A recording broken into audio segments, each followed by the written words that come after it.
I think.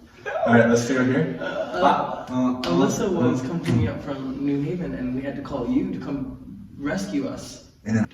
Might have been 2 different times. Ladies and gentlemen, this is Cory, one of the founding members of the Fox Force 4. Cory's an incredibly talented singer, performer, dancer, actor. But I want to ask you a specific question about this. You are moving with your passion, workshopping it, and then you got into an accident and had to put it on hold. And all I can think is that it's like when you get injured in training and you're like, I've conditioned myself to do this nonstop. And now all of a sudden I have to fully stop. And psychologically that can crush you. Can I ask you how you would articulate that process? Because other people are going through it. Sure, I think that it definitely goes through waves. It definitely was hard.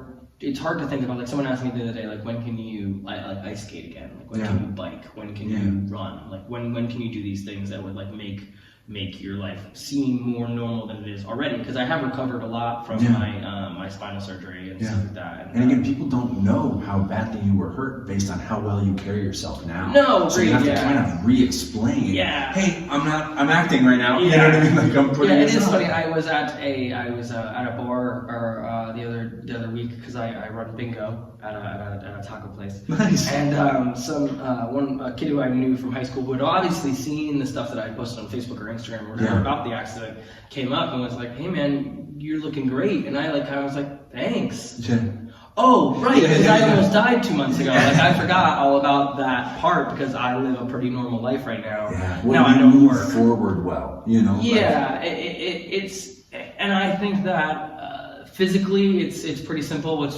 I think that's like kind of like my roots of just like, you know, work ethic, like coming from sports and stuff like that. Sure. Like getting back into like therapy and like, you know, medicine balls and working out and stuff like that. More so to build because I'm just weak right now, and I'm just building my strength back up in my legs and my lower back and all the things and stuff like that. Yeah, so that's definitely like a process, I think.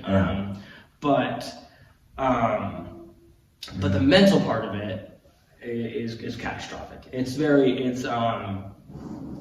I think that just like I talk about like before about how the want to get back to it and do nothing but shows and go back to back and, you know, be on Broadway and all the things is a great wave. It's a very positive, like very productive wave. And then the other part is like, okay, but I love home and I have a lot of connections here and I love the Niagara Playhouse and all that kind of stuff.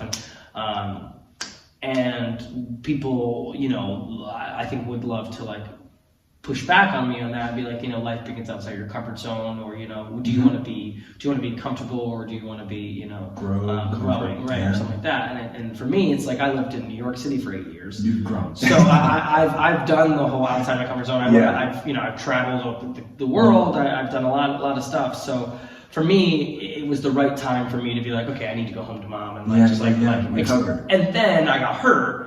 And on top of it, it was like, okay, now I'm being it's a weird, because like I don't know how much I believe in like signs or like everything happens for a reason. I kind of like universe. I kind of go back and forth on like you know all that kind of stuff. Well, can I ask you a question? Absolutely. If we talk about like you know, some people say we're in a simulation, right? What if we, instead of God, instead of the way, instead of the universe, we say, what if this is a video game, a really complex video game, designed to test you, Cory, in the most interesting, dynamic ways possible. And you're a go-getter, you're driven, you're intelligent, you're athletic, so there's not tons of things that would stop you. So something has to kind of smash you. I think that also, let's even add to that, as we're talking about that, I'm also, bears to say, white, middle class, from Connecticut. I have a lot of things, because I agree with you in that, like, the things that could stop me, I've already, like, or things that could hinder me or make my life more difficult,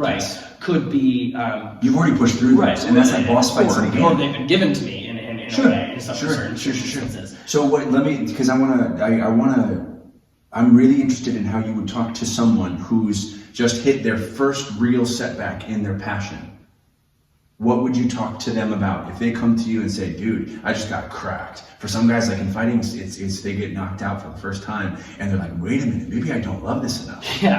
Yeah, I think that's very interesting. I think that I'm fortunate enough to come from a family where if I failed, I would be explained or tutored or mentored in a way that made that to boost you back up, to bring that back up. You know what I mean?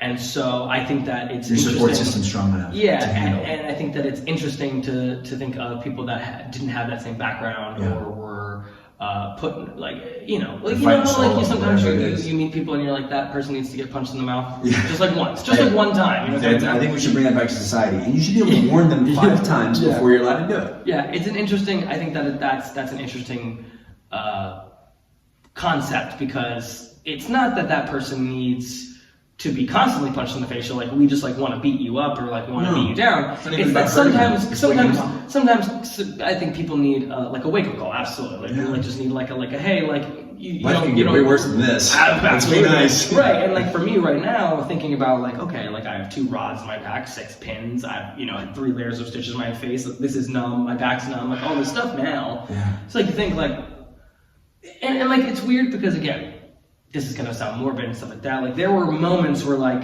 I wish that I had just died. I wish that I had just gotten. I think that's healthy. Stuff like that. I think that's healthy because this life can be like that. Yeah. You can tell when people haven't been through that.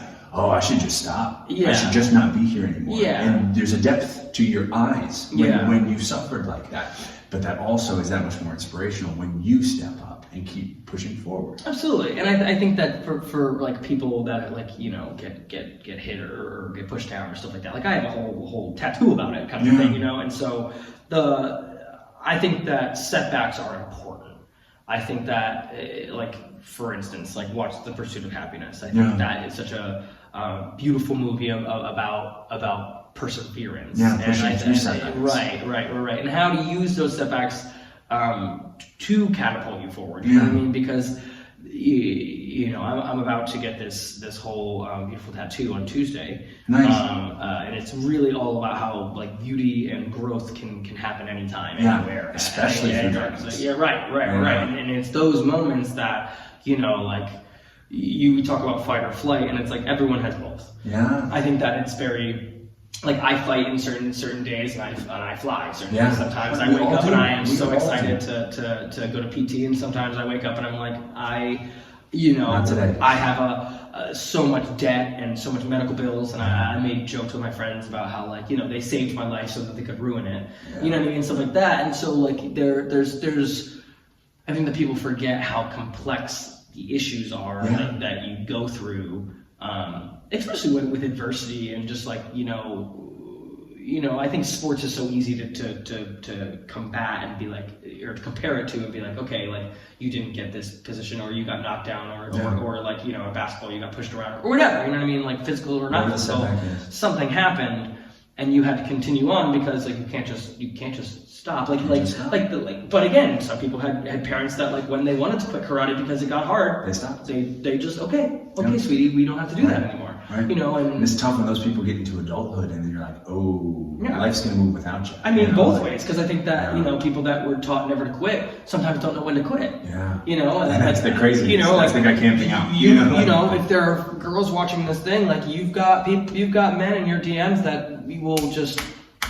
Never give up. Never stop. Never surrender. Because they think that is like it's a pride thing, Yeah. And it's all nature nurture. It's all both. I'm a big believer that there is gray area in everything. It's not black and white. Life isn't like that. So I could sit here and talk about my spinal surgery and how I'm so lucky and how all that kind of stuff, or I could go the other way and be like, wow, I can't. My life's never gonna be the same and boo hoo and woe is me.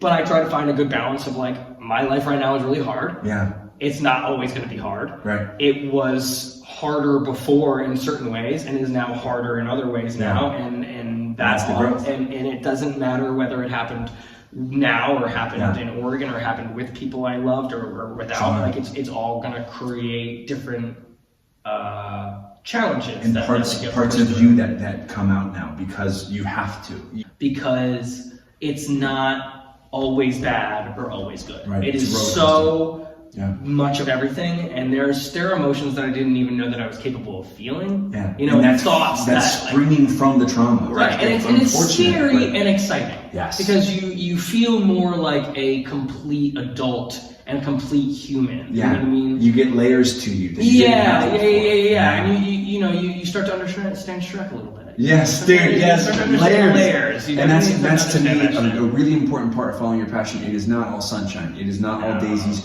You need to love something enough to get set back and get up again and again and again. And sometimes the setbacks are small. Yeah. Sometimes the setbacks are weirdly stressful. Sometimes the setbacks are physically debilitating. Sometimes the setbacks seem positive, and you just don't even know that they're setbacks until you get through it, and then you feel stupid because you thought it was a positive. And there's so like we could sit here and but just we push through, and he's pushing through, and it's possible. And I'm gonna tag him in all this so that you guys know where he's at the time. By the time this comes out, I think you'll be able to do a handstand. I got a lot to add. You know what? Honestly, I feel like I could do one now, but like when we go back to the whole when the person asked me, can you ice skate again? Yeah. You know what I mean? Like I don't know. Yeah. I don't know. And honestly, no one knows. Yes. My doctors can't tell me. Like they can tell me it's safe to try. Sure. But they can't tell me yes you can. Yes, I have to try. That's on you. I have to figure it out. I have to go and fall and do it. And that's the process. Yeah. Thank you. All right. I love you too. Seriously. Thank you.